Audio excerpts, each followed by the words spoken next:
అదే అదే నీ స్వభావంలో అవన్నీ పట్టించుకునే ఇది లేదు కాబట్టి. అయితే బాధపడతానండి, బాధపడతాను కొంతకాలం బాధపడి, ఎందుకు మనం ఏం తప్పు చేయలేదు, తప్పు చేసి ఉంటే బాధ ఉండదు, మనం అని అనుకుని ఇదవచ్చు, చేయలేదు మనం అని సరే కానీ నెక్స్ట్ ఇట్లాంటి వాళ్ళు కూడా ఉంటారు అని అనుకుని వెళ్ళిపోతూ ఉంటాయి. రకరకాలు నేర్చుకుంటే వెళ్ళటమే జీవితం అంత చచ్చేదాకా అంతే. సో నీ యాక్టింగ్ సంబంధించి నీ వాయిస్ ఒకటి ఎస్సెట్ అంటారు, అట్లాగే నీ కళ్ళు ఇంకొక ఎస్సెట్ అంటారు. వీటికి సంబంధించి ఎవరి దగ్గర నుంచి ఏమన్నా కామెంట్స్ వచ్చాయా? చాలా మంది చెబుతుంటారు అబ్బాయి, చాలా మంది చెబుతుంటారు దాన్ని. యాక్చువల్గా అప్పుడు రాజశేఖర్ కూడా నీ వాయిస్ సరిగ్గా సూట్ అవుద్దని ఒకప్పుడు అన్నారు. అప్పుడు సాయి కుమార్ మానేసినప్పుడు అవును అప్పుడు అనేవారు. ఈ మనకి ఈడకు వచ్చి ఇంత ప్రపంచంలో మనం యాడ చేస్తాం, లాంగ్ ఏగో ఇది, లాంగ్ ఏగో ఎన్ని మొత్తానికి. అంటే ఇంత గంభీరమైన వాయిస్, ఆ కళ్ళు చూస్తే భయపడతారు, ఆ గుండు, ఇలాంటి వాడి చేత కామెడీ రోల్స్ చేయించాలని ఆలోచన రావటం, డైరెక్టర్స్ నీకు అవి పట్టడం, నువ్వు అవి ప్రూవ్ చేసుకోవటం. సో మొత్తానికి ఏదైతే అదే ఇందాక నేను చెప్పినట్టుగా ఆ కష్టాలు అనుభవించే ఇప్పుడు అవన్నీ కూడా ఆ కష్టాలకి పోయి జరుగుతూ ఉండే అని అనుకున్నాను. ఇవన్నీ కూడా అలాంటి మంచి రోల్స్ వస్తూ ఆ పాపులారిటీ రావటం, నీ ఊరికి నువ్వు పేరు తీసుకురావటం. ఈ మధ్య నువ్వు 100 సంవత్సరాల మనం ఏ స్కూల్లో చదువుకున్నామో ఆ స్కూల్ శతాబ్ది మాత్రం అది అనుభవం నాకు మర్చిపోలేదు అసలు బాబోయ్. అదే స్కూల్లో ఆ చివరిన ఉండేది పెద్ద చెట్టు మన గ్రౌండ్లో, ఆ చెట్టు కింద మన లైబ్రరీలో ఉన్న నాటిక పుస్తకాలన్నీ చదివేవాడిని. ఏంది పిచ్చి నాకు చాలాలో పోయి అరిసేవాడిని అసలు.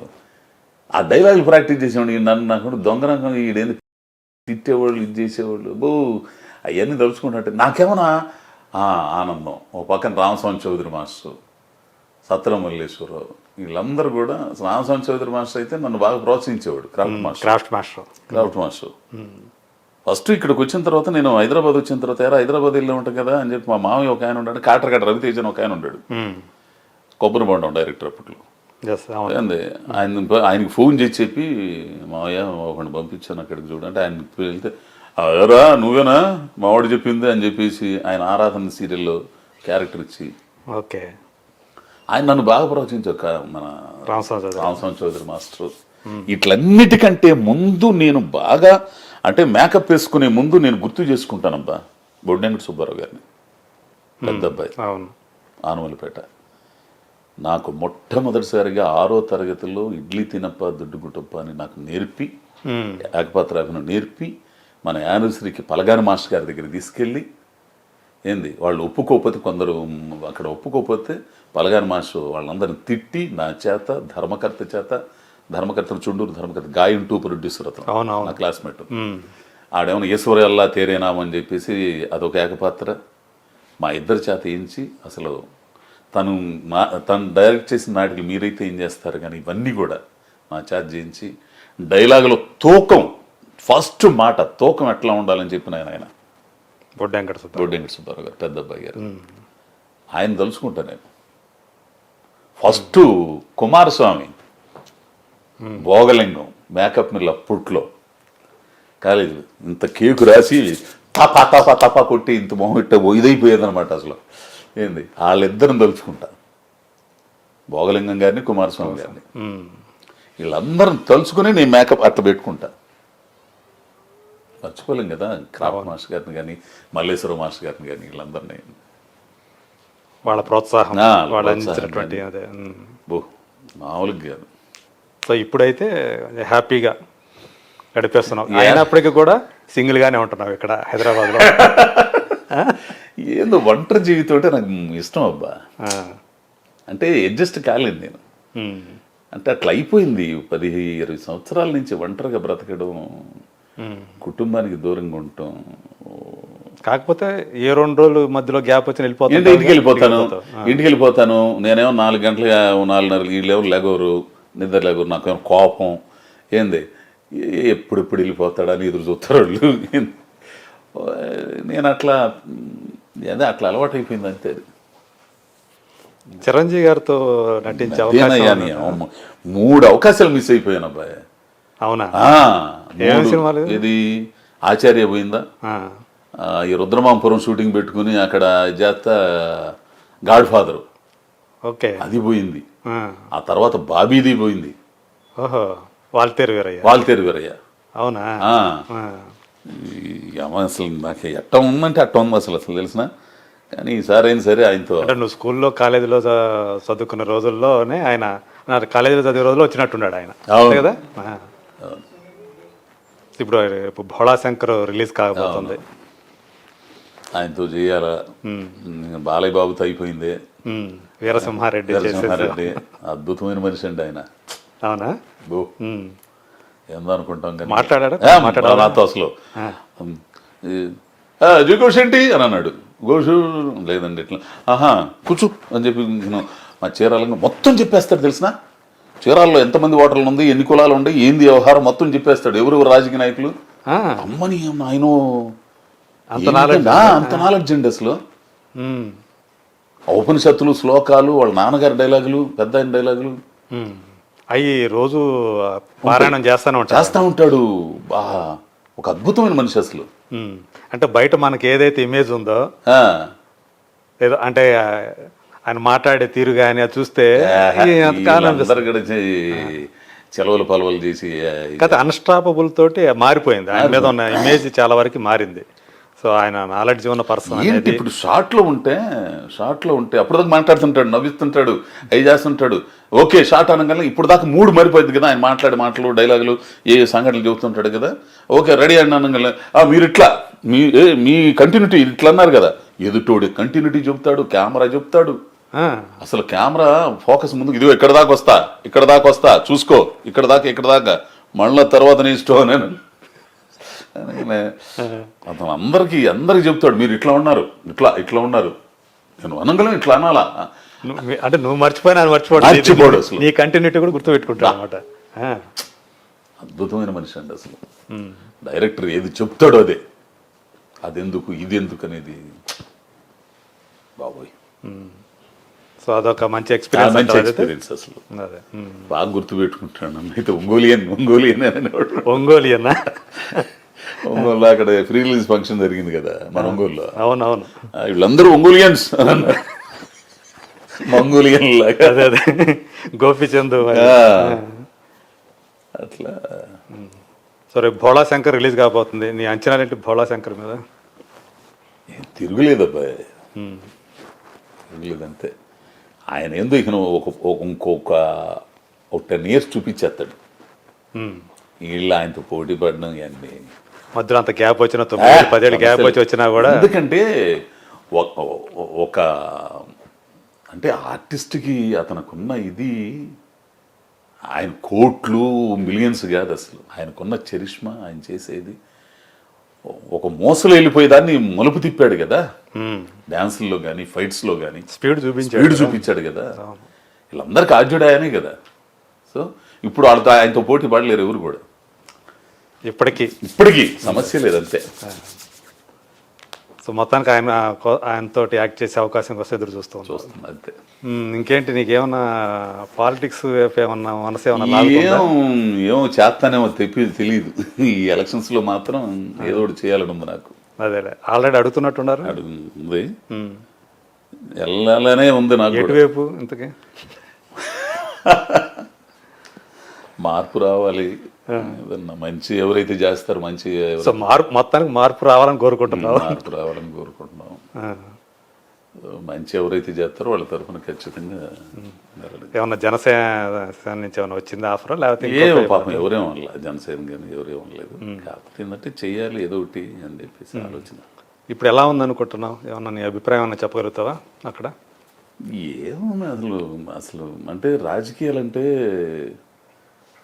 ఒక టైంలో అసలు ఇట్లా ఇంతగా దిగజారిపోతాయి అనిపిస్తుంటది. ఇప్పుడు జరుగుతున్న పరిస్థితులు చూస్తుంటే ఏపీలో అసెంబ్లీ కానీ, రాజకీయ నాయకులు మాట్లాడుకునే భాష కానీ, ఇవన్నీ కూడా ఇంత ఇదిగా ఉంటుందా? అంటే రాజకీయ నాయకులు అనేవాళ్ళు అంటే ప్రజలకు బాధ్యత వహించేవాళ్ళు, ప్రజలకి మార్గదర్శకంగా ఉండాలి.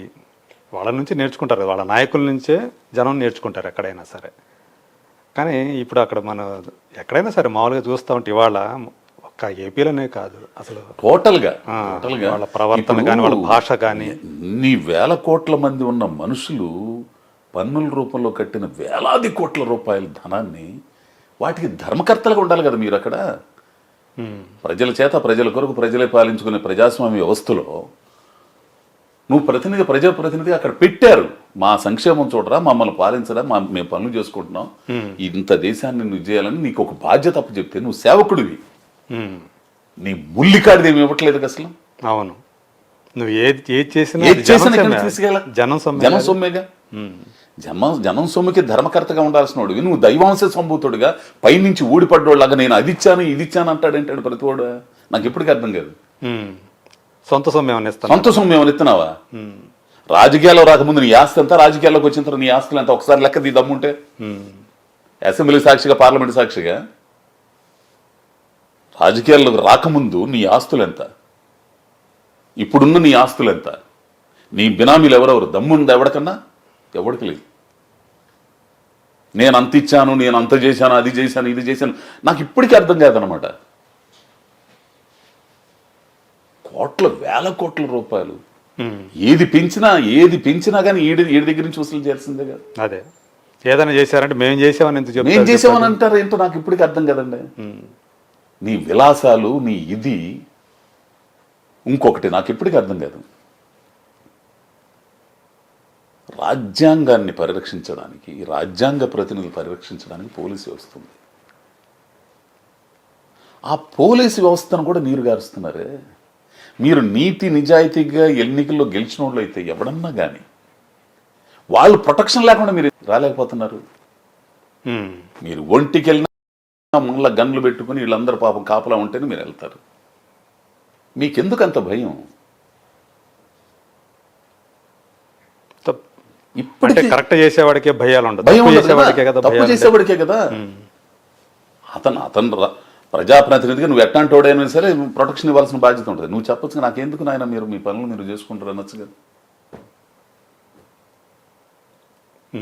కొద్దో గొప్ప ఈ దేశంలో న్యాయ వ్యవస్థ ఉంది కాబట్టి కొంచెం గొప్ప సామాన్యుడు ఉండగలుగుతున్నాడు తప్పితే అందరూ దాని వంకే చూస్తున్నారు. దాని వంకే, ఆ న్యాయ దేవత వంకే చూస్తున్నారు తప్పితే అక్కడ కూడా న్యాయం జరగకపోతే ఇంకేం లేదు. ఇప్పుడు కూడా పాపం పోలీసులు కూడా అంతే, పోలీసులు కూడా అటువైపే చూస్తున్నారు. మాకేంట్రా బాబు ఈ కర్మని, ఏం చేస్తారు? నాకు నిన్న ఒక వంశీ అని ఒక కుర్రాడు కథ చెప్పాడండి. అందులో ఒక పాయింట్ చెప్పాడు. ఓ స్టేషన్కి సబ్ ఇన్స్పెక్టర్ వచ్చాడు, ఎస్ఐ వచ్చాడు. వాడిని అక్కడ ఉన్నోడు పంపించేశాడు. ఆ పాని అబ్బా నువ్వు సంతకం పెడితే ఉంటావు, లేదంటే లేదు, రేపు ట్రాన్స్ఫర్ అయిపోతాడు. పాని వెళ్ళిపోయాడు.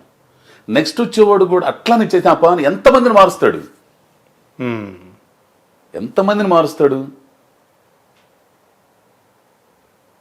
వాడు ఒక 5 ఏళ్ళు ఉంటే వాళ్ళు కమిటెడ్గా ఉంటే పోలీసులు కనుక అవును ఈ జరగవు, వీళ్ళు చేయలేరు, వాళ్ళ చేత తప్పులు చేయించలేరు. సో ఏదైనా నీతి తర్వాత వాళ్ళకుండే ఇబ్బందులు వాళ్ళకుంటాయి. ఫాలో ది ఆర్డర్ అంతే, వాళ్ళు మనుషులే కదా. ఫాలో ది ఆర్డర్ అంతే, పై నుంచి నువ్వేం చెప్తే అది చేయాలి, తప్పదు. సో ఇవన్నీ చూస్తా బాధపడుతూ ఉన్నావు ఇవన్నీ కూడా. అంటే ఇదివరకు ఇలాంటి వాతావరణం ఎప్పుడన్నా కనిపించేదా నీకు? ఇంత దారుణంగా లేదబ్బా, ఇంత దారుణంగా లేదు. మీకు విషయం తెలుసు, నీకు తెలుసో లేదో, రాజకీయ నాయకులు అంటే మన చిన్నతనంలో కూడా ఒక వయసు ఉన్నోళ్ళు, ఒక పెద్దరికంతో ఉన్నోళ్ళు పంచగట్టు కట్టుకుని ఆయన ఎమ్మెల్యే, ఆయన ఇది అనుకునేవాళ్ళు. ఆ వయసు ఉన్నోడికి ఏంటి, జీవితం తెలుసు, సంసారం తెలుసు, కుటుంబం తెలుసు, బాధలు తెలుసు, ఉత్పత్తి ఎట్లా చేయాలి, సంసారంలో వచ్చే బాధలు ఏంటి, వాళ్ళని ఎట్లా పోషించుకుంటారు, వాళ్ళకి మార్గాలు ఏం చూపించాలి, పథకాలు ఏం పెట్టాలి, ఉత్పత్తి పెంచే మార్గాలు, ఇవన్నీ ఆలోచిస్తాడు, సమాజం గురించి ఆలోచిస్తాడు. సాధక బాధకాలని తెలిసి ఉంటాయి కాబట్టి. ఇప్పుడేంటండి నాకేం అర్థం కాదు. ఇట్లా యూత్ అంటారు, యూత్ అంతా వచ్చి కూర్చుంటే సరిపోయిద్దా? మరి ఎందుకున్నాడు మోడీ గారు అంత ముసలోడు? ఆలోచన విధానం విశాలంగా ఆలోచించగలగాలి కదా. అవును, చాలా విశాలంగా ఆలోచించగలిగిన వాళ్ళకి, ఆ అనుభవం ఉన్న వాళ్ళకి ఆ పదవి రావాలి. ఏం చేస్తే ఏమవుతుంది, ఏం చేస్తే ఏమవుతుంది, ఎట్లా వెళ్ళాలి, ఎట్లా మంచి ఏంటి చెడు ఏంటి, తొందరపడితే ఏమవుతుంది, ఏమవుద్ది, పర్యవసానాలు ఇవన్నీ ఆలోచించే కుర్రాళ్ళని తీసుకొచ్చి ఎందుకు పెట్టరండి. సో వీళ్ళు మాట్లాడుకునే భాష కూడా ఏంటి వ్యక్తిగతంగా ఎందుకండి అసలు. ఎవడైనా కానీ అవతలోడు కానీ యువతలోడు కానీ ఇప్పుడు రాజకీయానికి ఒక సిద్ధాంతం ఉంటుంది, ఒక ప్రాతిపదిక ఉంటుంది, ఇవన్నీ ఉంటాయి. నువ్వేం చేస్తున్నావు, నీ మేనిఫెస్టో ఏముంది, నీ రాజకీయ పార్టీ సిద్ధాంతాలు ఏంటి, అవి ప్రచారం చేసుకొని ఈ అధికారంలోకి రాగలిగితే మేము చేయగలుగుతాం అని నువ్వు చేసుకోవాలి. వ్యక్తిగతంగా అదిగా బూతులు తిట్టుకోవటం బా ఎక్కడ అంటే మామూలుగా ప్రేమగా తిట్టుకునే మామూలుగా అనుకునే వేరు, ఇక్కడ అసలు ఆ భాష వేరుగా ఉంటుంది. భాష ఎంత నీచంగా ఉందంటే అంత నీచంగా ఉంటుందండి. అంటే మార్పు వస్తుందని ఖచ్చితంగా వస్తుందబ్బా. రాకపోతే నాశనం ఏకనం. మార్పు అనేది గనక మనుషులు గనక మారకపోతే, ప్రజలు ఇది గమనించి మార్పులు గనక చేసుకోకపోతే, వాళ్ళ జీవితాలకు సంబంధించి ఆలోచించకపోతే మాత్రం చాలా ఇబ్బంది పడతారు. అది ఏ పార్టీ అన్నా కానీ కాక. అంటే పవన్ కళ్యాణ్ గురించి, ఆయన పార్టీ గురించి నీకున్నటువంటి అవగాహన ఏంటి? అంటే నేను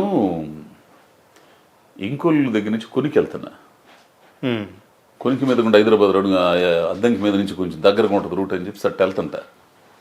కొనికలో చూసే ఫస్ట్ టైం నేను జనసేన మేనిఫెస్టో అని చెప్పేసి ఒక్కొక్కటి రెడీ అమ్మ చాలా అద్భుతంగా ఉండే, ఇవన్నీ అద్భుతంగా ఉన్నాయి.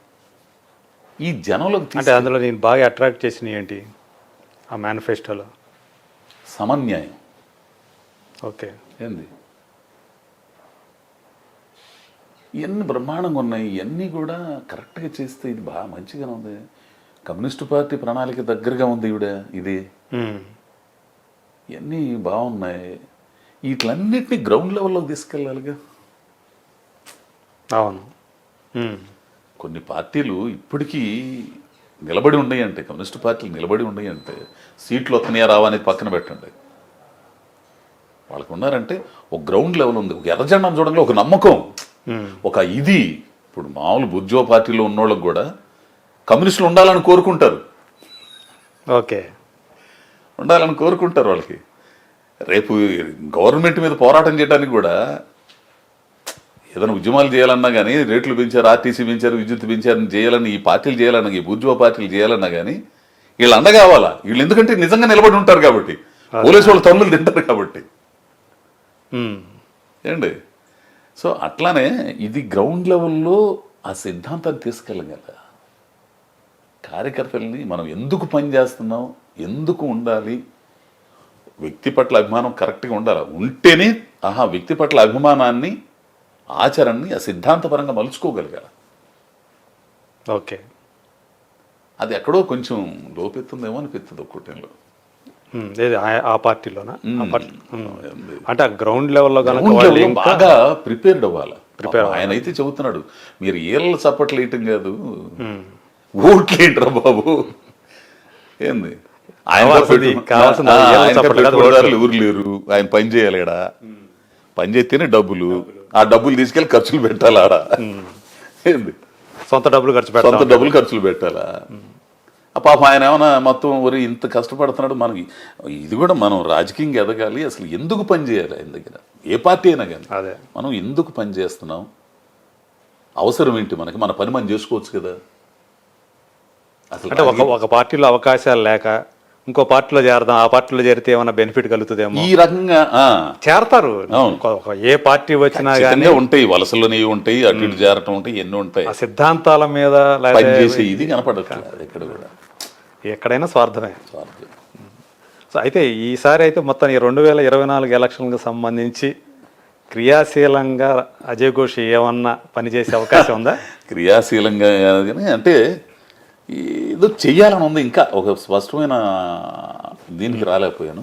ఓకే, చూద్దాం, అట్లా ఆలోచన చూద్దాం. మరి అంటే ఇప్పుడు సినిమా నటుడుగా రాణిస్తున్నటువంటి అజయ్ ఘోష్ రేపు ఏదైనా కావచ్చు, రాజకీయాల్లోకి రాజకీయాల్లోకి రావచ్చు, రాకపోవచ్చు. ఇవన్నీ ఉంటాయి. సో ఆలోచనలు అయితే ఉంది, ఆలోచన అయితే మొదలంది, ఫస్ట్ ఒక మార్పు కావాలని ఒక ఆలోచన అయితే ఉంది. ఫస్ట్ నుంచి మనం నడిచి వచ్చిన దారి అన్ని కానీ అక్కడ చేనేత ఉద్యమాలు కానీ ఇవన్నీ ఉన్నాయి కాబట్టి ఆ ఉద్యమాల్లో ఆ ఆలోచన నడిచిన వ్యక్తి కాబట్టి ఆ వామపక్ష భావజాలం ఉంది కాబట్టి సో చూద్దాం. సంతోషం అన్న, చాలా విషయాలు నీ సరే ఎన్నో ఎదురు చూస్తుంటాం కానీ ఎంత ఇదిగా నాతో మాట్లాడుకుని అన్నీ నిజంగా చాలా ఆనందంగా ఉంది మూర్తి. వృత్తిపరమైనటువంటి, వ్యక్తిగతమైనటువంటి, అట్లాగే నీ రాజకీయంగా, సామాజికంగా నీ భావాలు, అనుభవాలు ఇవన్నీ కూడా పంచుకున్నందుకు, మాతో ఎంతసేపు టైం వేచించినందుకు thank you so much. Thank you.